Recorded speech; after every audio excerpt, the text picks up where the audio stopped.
maganda daw yung boses ko kapag kumanta. So susubukan natin kung gaganda ba yung boses ko kasi bangit yung boses ko mga kamix. Kasaksak na siya mga kamix. O natin. So ayan, kung makita natin, umiilaw siya. Mag-unboxing tayo ngayon mga kamix. May dumating tayo na parcel. So bubuksan natin ito. So titingnan natin kung wala bang damage yung binigay nila sa akin.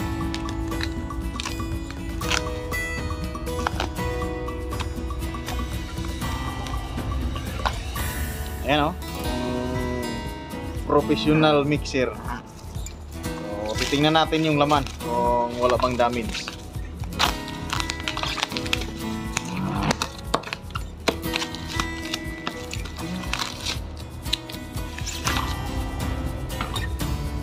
Kararating lang ito. 4 channel live mixer. Ayan siya. 4 na channel, 1, 2, 3, 4. Ayun.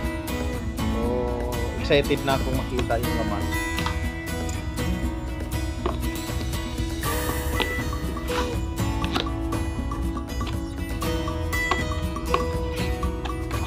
Walang nilagay na protection.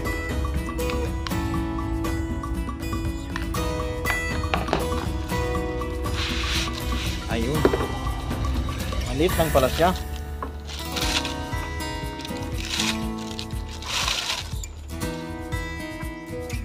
Ayan mga kamix, oh. Yamaha ang tatak. So 4 channel siya. So magagamit ito. Pwede ito sa mga amplifier. At saka pwede din ito sa live streaming. Kasi sabi nila pag mayroon daw ganito, gumaganda daw yung boses ko kapag kumanta. So susubukan natin kung gaganda ba yung boses ko kasi bangit yung boses ko mga kamix.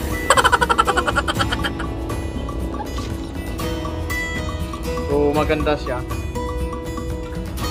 Pero wala pa yung mga cord na para dito mga kamix. Mag-order pa ako. Hindi pa dumating. Nasa karagatan pa. Gagamitin ko to sa pag-live. So pwede ko din to gamitin sa aking amplifier para sa music. So maganda siya para sa akin. Pero hindi ko pa naman nasubukan kung okay ba talaga, kung working ba siya. So pwede natin to isaksak ngayon para makita natin kung working ba siya. So ayun.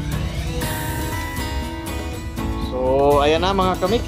Itutuloy na natin to para makita natin kung working ba ito. So ito yung easy power adapter niya, 220 volts. So try na natin kahit wala pa yung mga gagamitin ko ditong mga pang connection niya para sa ating ano, speaker or PA.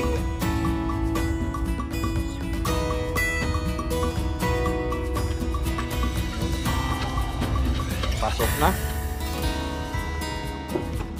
Tapos ngayon ito, saksak natin to. Ayan, meron tayong saksakan dito. I-on lang natin. Titingnan natin kung working ba. Kung may power ba ito. So, ayan, nakasaksak na siya mga kamix. On natin. So, ayan, kung makita natin, umiilaw siya.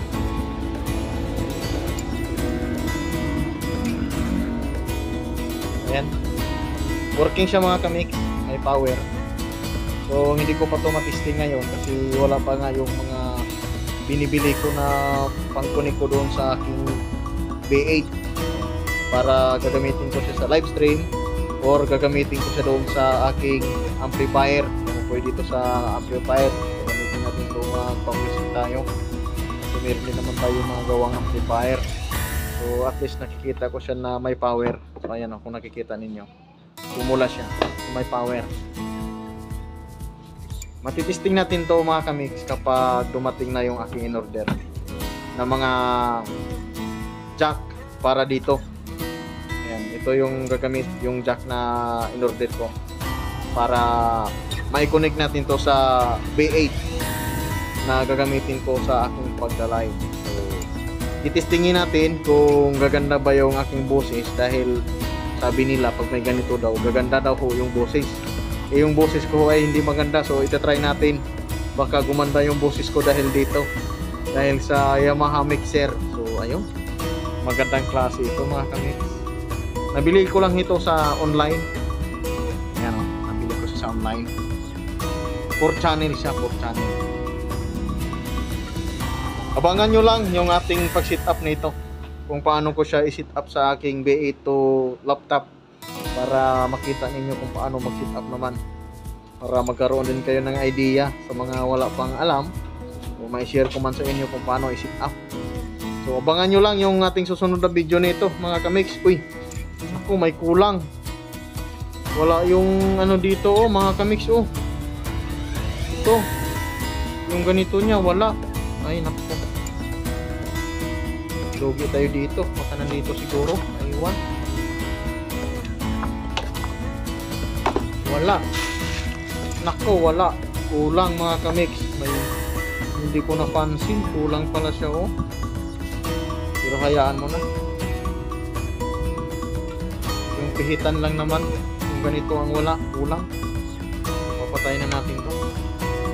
So yun lang mga kamix, abangan nyo lang yung ating susunod na pag-sit up nito sa ating B8 laptop, kung paano siya i-connect. So thank you for watching, bye bye.